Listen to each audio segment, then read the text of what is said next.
Dostoevsky thrived in contradictions. His characters were never strawmen, but human souls writhing in ideological storms. This is a short story, North American 21st century rendition, that pays homage to demons by Fyodor Dostoevsky, having characters wrought with inner dialogue, grotesque comedy, and tragic inevitability. Millstone was an ordinary town, which is to say, it was brimming with extraordinary delusions disguised as everyday chatter. The cafe tables, the church pews, the lecture halls, all hummed with half-uttered theories about justice, freedom, collapse, and rebirth. One could almost imagine the devil himself leaning in to eavesdrop, curious as to which faction might serve him best. At the center of the unrest was Daniel Brooks, who had returned to town with hollow cheeks and a fever in his eyes. He said little at first, only smiling vaguely as if he knew some secret truth no one else could grasp. Soon, however, he was speaking everywhere, on obscure forums, at late-night gatherings in student apartments, and even to strangers in the laundromat, about the coming collapse of institutions, the obsolescence of governments, and the digital order that would replace them. People laughed at him, but, uneasily. Daniel's words carried that peculiar ring of half-madness that makes one both doubt and suspect him. A clown, said some. A prophet, whispered others. His foil was Maya Stern, once admired for her brilliant lectures on post-colonial literature, now, though, disillusioned with the very university that had once praised her. Every institution is built on oppression, she declared, her voice trembling with a mix of fury and longing. She and Daniel were rivals, yet strange allies. She needed his fire, he needed her flock. Each despised the other's vanity, yet each drew closer as if pulled by some fatal gravity. And then there was Pastor Jonathan Hale, tall, severe, with eyes that seemed to measure every man against the book of Revelation. He loved to speak of spiritual warfare, of the ancient struggle between truth and deception. He denounced Maya as a corrupter of youth and Daniel as a false prophet. Yet, secretly, oh secretly, he envied their power over restless souls, for his own sermons, though clothed in righteousness, had grown thin with repetition. Finally, presiding over it all was Dean Evelyn Marks.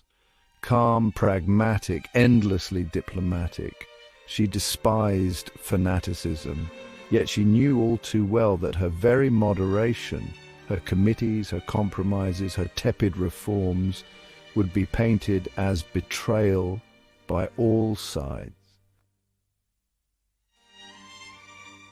One stormy evening, Daniel called a gathering in the basement of the vegan cafe.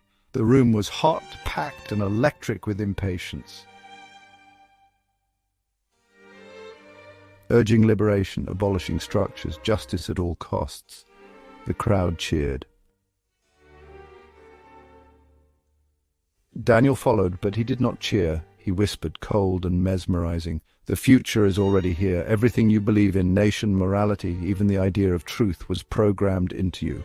We will delete it line by line until there is nothing left. Then, and only then, will we be free." A hush fell. Some felt terror, others ecstasy. Pastor Hale himself arrived, uninvited, storming the basement with 3 parishioners. "You are possessed. You call chaos freedom. Repent before you drag this town to hell." And in that moment, the crowd divided, not between left and right, not even between believer and skeptic, but between those who wanted the fire and those who feared it. Later that night, Millstone cracked. Students marched on the administration building. Church members gathered in torchlit vigils. Police cars prowled nervously. So emails leaked, accusations flew, and old friendships, well, they just tore apart. In his rented room, Daniel stared at the flickering streams of chaos he had unleashed. For an instant he saw himself as Dostoevsky might have painted him, a man possessed not by ideas but by the abyss behind them.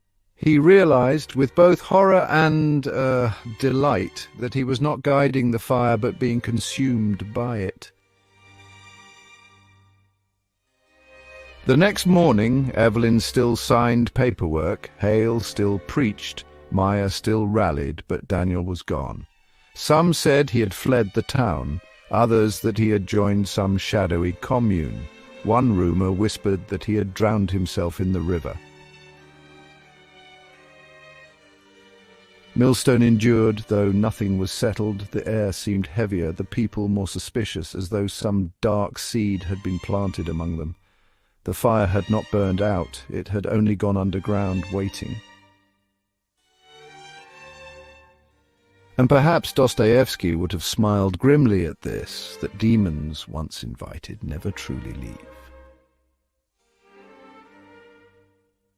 The Hermit.